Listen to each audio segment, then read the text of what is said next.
हम कहाँ पर हैं, हम क्या करना चाहते हैं, विज़न क्या है हमारा। विज़न बहुत क्लियर है और मेरी आपकी बात हुई थी कि हम सब लोगों की आपस में बात होती रहती है, हमें जाना कहाँ, पहुँचना कहाँ। पर जहाँ हम पहुँचना चाहते हैं, क्या वहाँ तक पहुँचने के लिए हमारे जितने हमने रास्ते सोचे हैं क्या वो सही हैं। विज़न का होना ज़रूरी है, क्योंकि बिना सपनों की ज़िंदगी कोई नहीं होती। अगर ज़िंदगी में सपने नहीं तो आदमी मायूस हो जाता है। और जो चीज़ें हमने सोची हैं, और कई बार आपके बीच से ही वो चीज़ें निकल कर आती हैं जिनके बारे में लगता है कि कहना चाहिए। सबसे पहले तो हमारे सर को ढेर सारा प्रणाम, चरण स्पर्श, जो भी मेरी तरफ से कहा जा सकता है वो कहना चाहिए। और सबने इस दुनिया को बहुत पढ़ा है किताबों के अलावा। लेकिन सच्चाई एक है कि ये दुनिया बिल्कुल वैसी नहीं है जैसे हम में से कुछ लोग हैं, बहुत भोले, बहुत शांत, दूसरों का भला चाहने वाले, और हमें लगता है कि दुनिया में सबको ऐसा होना चाहिए। लेकिन हम जिंदा रह पाएँ इसलिए दुनिया को हम अपने जैसा बनाएं ये ज़रूरी नहीं है। कुछ कुछ हमें भी कभी कभी दुनिया के जैसा हो जाना चाहिए, ये ज़्यादा ज़रूरी है। हम सबको नहीं बदल सकते पर खुद को बदलना चाहिए। तो जो भी बातें अभी तक सिनारियों में रही हैं उनमें से कुछ बातों को सर ज़रूरी है कि आपस में बात की जाए। सबसे पहले था विज़न। हमारा एक क्लियर विज़न है कि प्रतियोगी परीक्षाओं में जो बच्चे आते हैं, जो परेशान होते हैं, उन बच्चों को वो माहौल दिया जाए कि उनको बिल्कुल लगने लग जाए कि वो भी कर सकते हैं। और ये कोई बहुत हरकुलियन टास्क नहीं है, या फिर जिन लोगों ने ये किया है ये बहुत असंभव चीज़ नहीं है। और ऐसा करने में जो ज्ञान संबंधी सक्षमता है वो निश्चित रूप से हमारे सर के अंदर बहुत ज़्यादा है, इसमें कोई दो राय नहीं। लेकिन दूसरी चीज़ होती है इस विज़न के रास्ते क्या है, हम क्या क्या करना चाहते हैं। विज़न का कारण तो निश्चित था, लेकिन दूसरी चीज़ देखेंगे कि क्या विज़न का जो हमने फ्रेमवर्क किया है वो सही है क्या। कहीं पर ऐसा तो नहीं इसमें कुछ लूप होल है, कुछ कमियां रह गई हैं। और हाँ, जब हम अपनी बातें किसी के सामने रखते हैं तो ऐसा तो नहीं है कि वो हमारी निगेटिविटी को अपने फेवर में ले रहा है। और कई बार ऐसा होता है कि जब आप अंदरूनी कमजोरी महसूस कर रहे होते हैं, सामने वाले को उसमें अपना फेवर ढूंढने की आदत होती है, वो अपना फेवर ढूंढने लग जाता है। आज के दिन में जब हम प्रयागराज में खड़े हैं और एक बड़े नाम के साथ खड़े हुए हैं कि बहुत बड़ा नाम है सुधांशु द्विवेदी जी का, बहुत बड़ा नाम है। हर व्यक्ति को लगता है कि इनके थ्रू वो अपने सपने साकार कर लेगा। उसको लगता है कि कितना बड़ा नाम है, अगर ये नाम चल गया, उठ गया तो फिर इससे फायदा बहुत होने वाला। पर फायदा कौन सा फायदा होने वाला है? What they are looking for, वो केवल और केवल अपना एक फायदा जानते हैं कि शायद इससे उनके आर्थिक हित लाभ ज्यादा सध जाएंगे। पर क्या इस हित लाभ को साधने की दिशा में भी वो ईमानदार हैं? क्या वो ईमानदारी से ये सोच रहे हैं कि आपको बढ़ जाना चाहिए? ये निश्चित सी बात है। तो इसके कुछ चीजों की चर्चा जो अब तक देखी गई है उन्हीं के आधार पर करेंगे। हम जब भी कोई बात सोचते हैं, विजन देखते हैं, तो उसके लिए बुलंद हौसला होना चाहिए, होना ही चाहिए, क्योंकि बिना हौसले के तो पंछी उड़ भी नहीं सकता। लेकिन जब हम बुलंद हौसले की दिशा में सोचते हैं तो जरूरी है हम उस जमीन के बारे में सोचें जिसमें हम खड़े हैं। हमें समस्याओं के बारे में सोचना होगा। कई बार जब हम समस्याओं के बारे में बात करते हैं तो लोग कहते हैं कि भाई आप समस्या क्यों उठाते हैं? पर क्या हम मुंह मोड़ लेंगे तो समस्या खत्म हो जाएंगी? विजन बड़ा है, बुलंद भी है हौसला, लेकिन क्या समस्याएं नहीं हैं? और अगर समस्याएं हैं तो पहले हमको समस्याओं के बारे में चर्चा करनी पड़ेगी। हमारी समस्याएं क्या है? जब हम एक कोचिंग के स्तर पर होते हैं तो हमारी जो सबसे बड़ी निधि होती है, सबसे बड़ा हमारा खजाना होता है, वो हमारे पास आने वाले स्टूडेंट्स होते हैं। ना हमको इंफ्रास्ट्रक्चर की जरूरत है, ना हमको पब्लिकेशन की जरूरत है, ना हमको ढेर सारे मोटिवेटर्स की जरूरत है। अगर जरूरत है तो सामने की तरफ बैठे हुए 30-40 स्टूडेंट, ये सबसे पहली हमारी जरूरी चीज है। यकीन मानिए TLM, टीचिंग लर्निंग मटेरियल जो होती है, जो ऐड करती है, हमारे पास किताबें हैं, लाइब्रेरी है, नोट्स है, हमारे पास तस्वीर है, इन सब से बेहतर एक टीचर होता है। एक टीचर अपने आप में संपूर्ण होता है, क्योंकि समय पढ़ने में, जैसे हमारे सर समझाया करते हैं कि जब आपको एक अच्छी क्लास देनी है तो उस क्लास में केवल ज्ञान की बातें नहीं होनी चाहिए, उस क्लास में वो बातें होनी चाहिए जिनमें बच्चे को लगे कि नहीं मेरे साथ कनेक्शन बन गया है। ऐसा नहीं, अरे सर तो 2 घंटा पूरा पढ़ाते हैं यार, लिखे लिखे जान निकल गई है। तो जो सबसे पहली चीज होती है वो टीचर स्वयं अपने आप में एक एलिमेंट टीचिंग लर्निंग मटेरियल है। उसको किसी भी लाइब्रेरी की जरूरत नहीं, किसी भी मोटिवेटर की जरूरत नहीं, उसको किसी भी बहुत अनुषंगी स्टाफ की जरूरत नहीं है, लेकिन हमारी जरूरत है सबसे पहले वो बच्चे जो हमारे सामने, ये पहली जरूरत है। तो हमारी समस्या का पहला चरण शुरू होता है यहीं से। हम बातें कुछ नहीं करते हैं, पर समस्या का पहला चरण यही है कि हमारे पास बच्चे होने चाहिए, और जब बच्चे हैं तो अब उनके अंदर विजन होना चाहिए। और विजन में फिर वही बात कि उनको भी अपने विजन के बीच में जो बुलंद हौसले हैं, उनको भी समस्याएं पता होनी चाहिए कि क्या है। निश्चित रूप से बहुत जरूरी चीज है। समस्याएं कई तरीके की हो सकती हैं। आर्थिक समस्याएं हो सकती है इंफ्रास्ट्रक्चर संबंधी, जब हम कोचिंग की बात करते हैं इंफ्रास्ट्रक्चर संबंधी प्रॉब्लम हो, हमारा टेक्निकल स्टाफ संबंधी प्रॉब्लम हो, बहुत सी हो सकती है। उन सारी समस्याओं के बारे में हमको पूर्व में सोचना पड़ेगा कि यदि ये समस्या हुई तो क्या। नहीं ठीक है, जिस दिन होगा देखा जाएगा।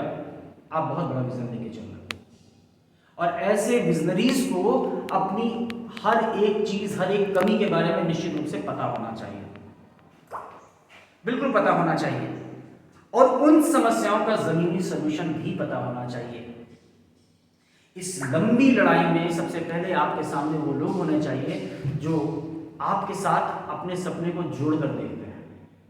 उनको लगता है कि आपका होना और आपका सफल होना मतलब उनका ही सफल होना भी है, और उनके लिए जीवन की अंतिम चीज है। पहले तो ऐसे लोग आपकी जो जमीनी समस्याएं हैं उनके सलूशन में आपको हमेशा सहारा देने वाले हैं, निश्चित रूप से सहारा देने वाले हैं।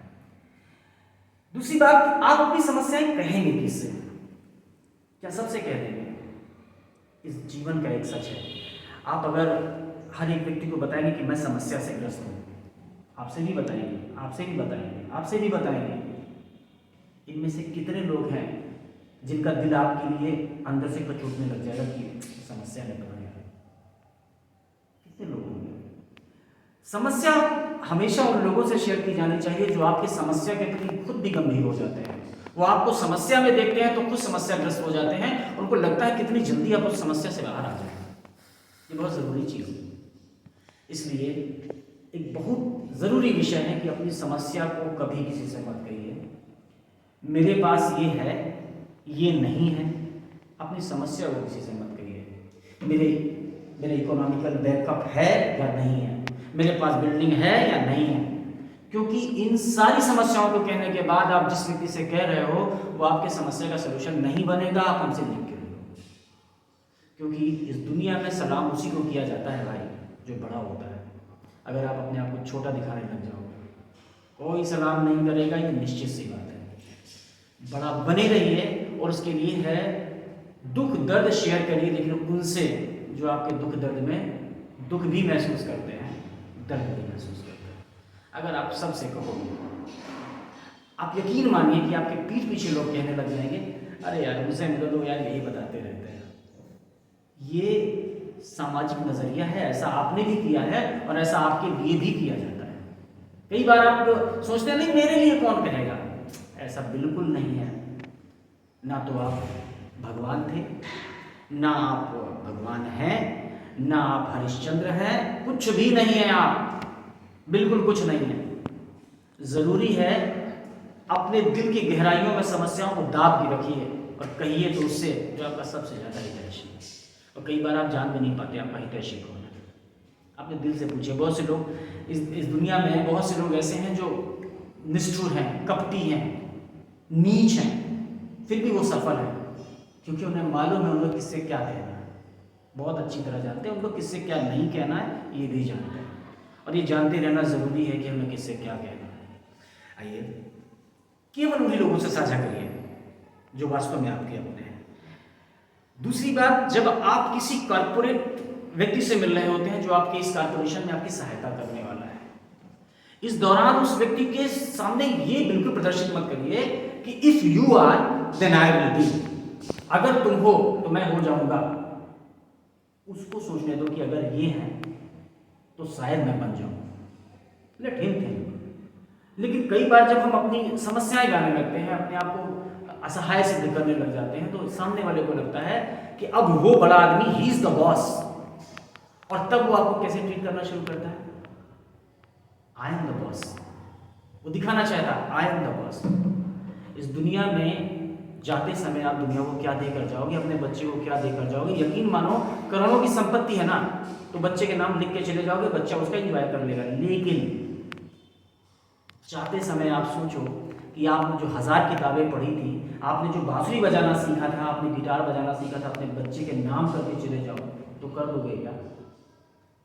इस दुनिया की सबसे बड़ी सच्चाई है कि ज्ञान से बड़ा हथियार, ताकत कुछ भी नहीं है। और जब हम ये भूलने लग जाते हैं कि हमारा ज्ञान ही सब कुछ है, हमारी वाणी ही सब कुछ है, और हमको लगने लगता है कोई कॉर्पोरेट कल्चर का व्यक्ति अगर हमारा साथ दे दे तो उस समय वो व्यक्ति अपने आप को बड़ा मानने लगता है, जबकि है नहीं। क्योंकि वो निश्चित रूप से अपनी सारी संपत्ति दान कर सकता है, लेकिन आप चाह कर भी अपनी जो सरस्वती उसको दान नहीं कर सकते। इसलिए यकीन मानिए कि आपसे बड़ा कोई नहीं है, और इस यकीन को बनाए रखिए, ये बहुत जरूरी है। सामने वाले को आपके साथ जुड़ते हुए गौरव की अनुभूति हो जाए, ये अरे यार हम इनके साथ जुड़ रहे हैं, मजा आ गई, उसको लगने लगे, बजाय आपको ये लगने लगे कि काश ये जुड़ जाए मेरे साथ। जीतने वालों का नजरिया कहीं ना कहीं थोड़ा सा अलग होता है, थोड़ा सा अलग होता है, थोड़ा सा डिफरेंस होता है। I am the master means I am the master, ये अहंकार की भावना नहीं है। हमें मालूम है चीजों को चलाना कैसे है, इसका ये मतलब नहीं होता कि अहंकार है। हम जानते हैं चीजों को चलाना कैसे है।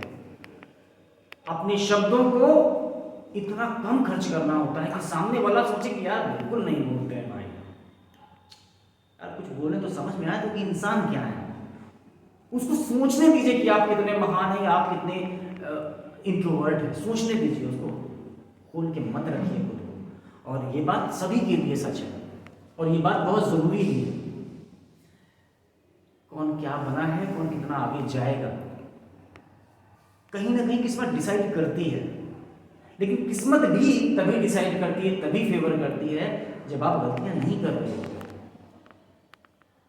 अंबू जी बात समझ में आ रही?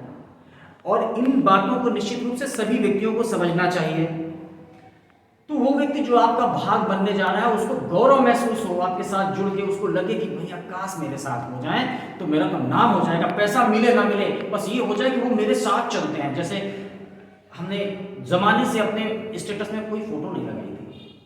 एक दिन सर का सहयोग मिला, हम लोग यूनिवर्सिटी घूमने गए, और हमको पहली बार लगा कि कितनी गर्व का क्षण है कि सर के साथ अपनी फोटो लगा रहे हैं। ऐसा नहीं है, 2-4 लोगों ने फोन भी किया, अरे वो आपके साथ कौन खड़े हैं?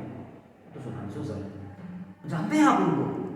समझिए कि अगर हमने उस गर्व की अनुभूति की थी तो उसकी प्रतिक्रिया उन लोगों से आई जिन लोग हमको जानते नहीं थे। हमने सबको बताया भी था। एक शुक्ला जी थे, उन्होंने फोन किया कि आप कैसे खड़े हैं उनके साथ। तो be positive, let the nature create वो हमारे साथ क्या करना चाहता है उसको करने दीजिए, क्योंकि आप अपने मन से भारी हो जाओ, गुरुत्व आपके अंदर होना चाहिए। वो गुरुत्व फिर मैनेज करने के लिए पूरी की पूरी कायनात लग जाती है। वो चाहे शाहरुख खान बोल रहे हो या कोई भी बोल रहा हो, सच्चाई यही है। आप अपने गुरुत्व को मेंटेन करो, उस गुरुत्व को मेंटेन करने के लिए आपको 1000 मौके ये पूरी की पूरी प्रकृति उपलब्ध कराएगी, यकीन करके देख लीजिए।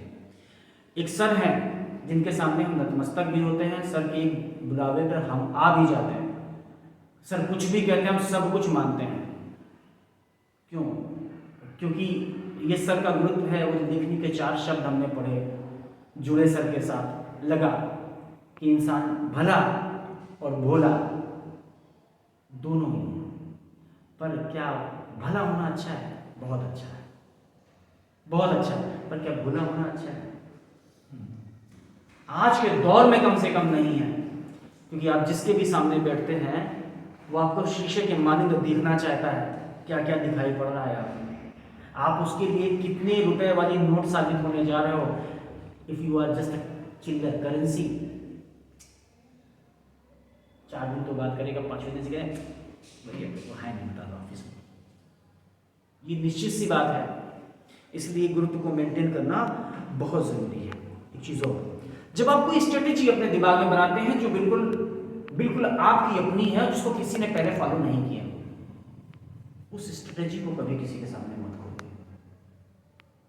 ऐसी कोई भी स्ट्रेटेजी, ऐसी बहुत सी बातें होती रहती हैं, हम लोग आपस में बात करते रहते हैं, मीटिंग हुई, कुछ स्ट्रेटेजीज ऐसी होती हैं जो बिल्कुल अगर आपकी वो अपनी है, नितांत अपनी है, उनको कतई ओपन मत करिए। इसलिए मत करिए कि आपका वो कारपोरेशन बनेगा या नहीं बनेगा, पर वो जो आपका विचार है वो ओपन हो चुका है। कारपोरेशन बना तब तो ठीक है, हम मिल के काम करेंगे, पर अगर नहीं बना तो वो अकेले काम करेगा, कॉपीराइट आप नहीं कर पाओगे। इसलिए आपका जो नई कोई भी सोच होती है, कोई नई स्ट्रेटेजी आपने सोच रखी है, उसके लिए खोल के रखने की जरूरत बिल्कुल नहीं है, और ना खोल के रखा जाना चाहिए। कई बार आपको नहीं पता होता है कि कौन सी एक चीज आपके लिए जीवनदायिनी हवा है, कौन सी वो एक सांस लेने वाली अंतिम हवा जो आपको जिंदा कर देगी।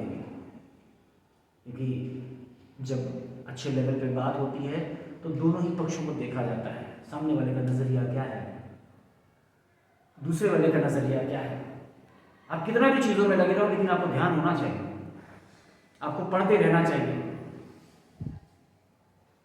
इसलिए उसकी स्ट्रेटेजी सुनते रहना चाहिए। वो टोटल कारपोरेट कल्चर का व्यक्ति है तो वो केवल और केवल अपने फायदे के बारे में सोचेगा। अगर वो टोटल कारपोरेट कल्चर का व्यक्ति है, यकीन जानिए कि वो आपसे भी अपना फायदा सोचेगा, उसका आपसे कोई जुड़ाव दूसरे किस्म का है ही नहीं, वो केवल और केवल अपना लाभ सोचेगा।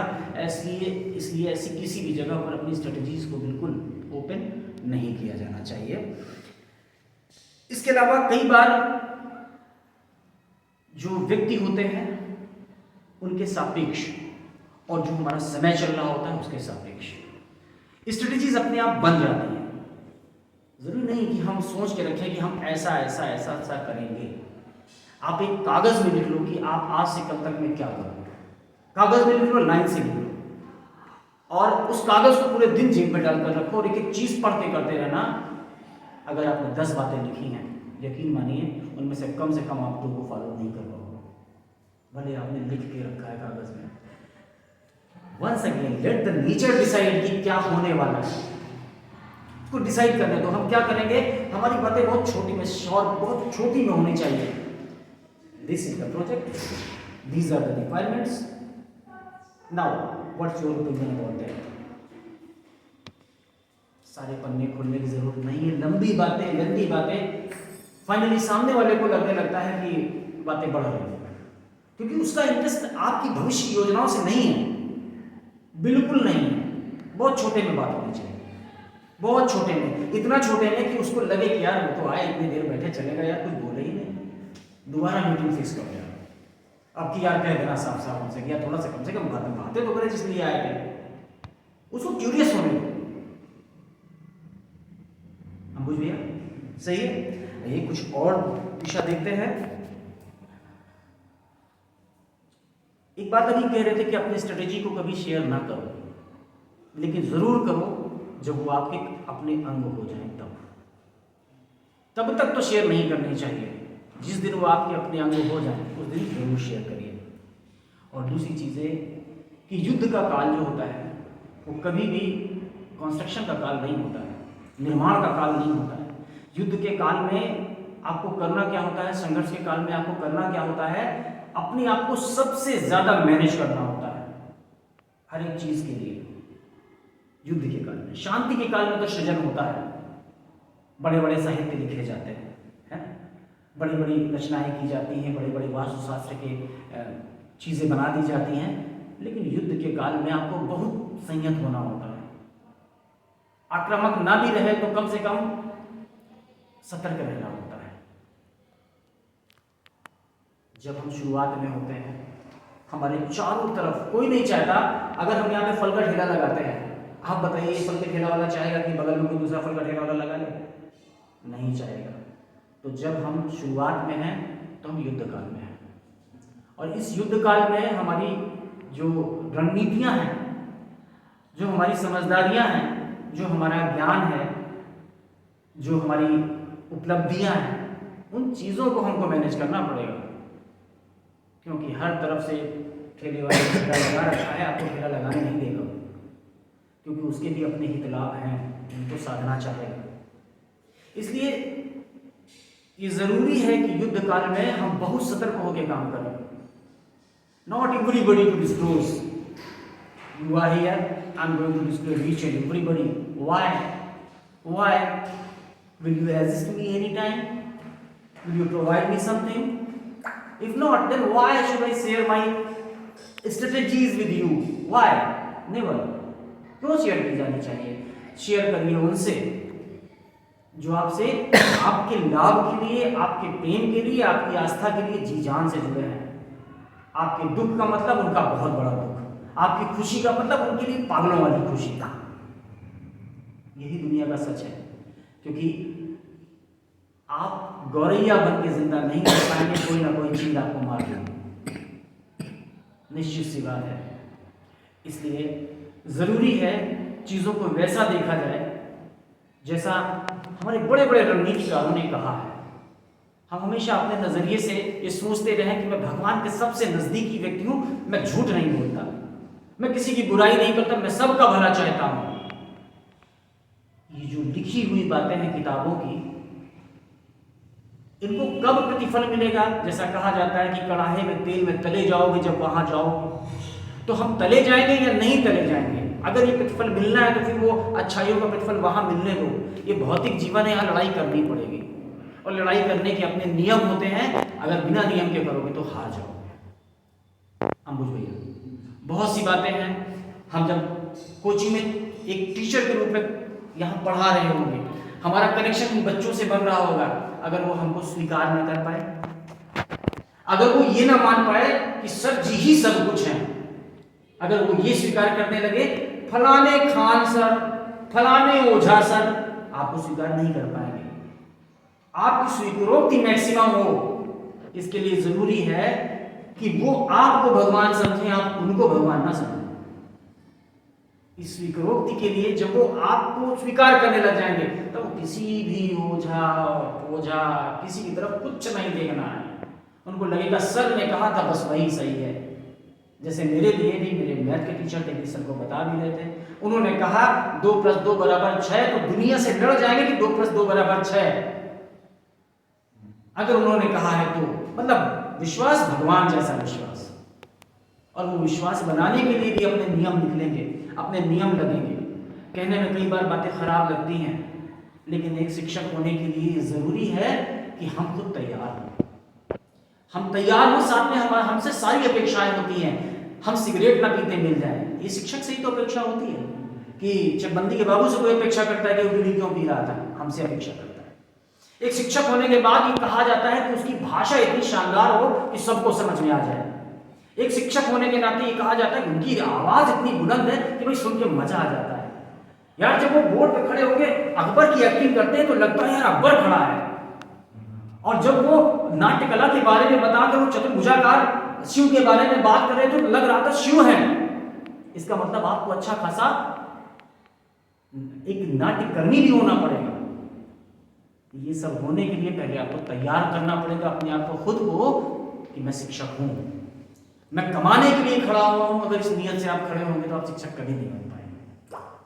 और ये जो लक्ष्मी है ना, लोग पहले कहते थे कि सरस्वती और लक्ष्मी एक साथ नहीं रहते, लेकिन अगर आपने सरस्वती को मांझ लिया है, कस के दिमाग से बिल्कुल उसको ऊपर से नीचे तक देख लिया है, तो यकीन मानिए ये दौर बदल गए हैं, किताबी बातें बदल गई हैं, तो ये बात भी बदल गई है कि सरस्वती और लक्ष्मी एक साथ नहीं रहते।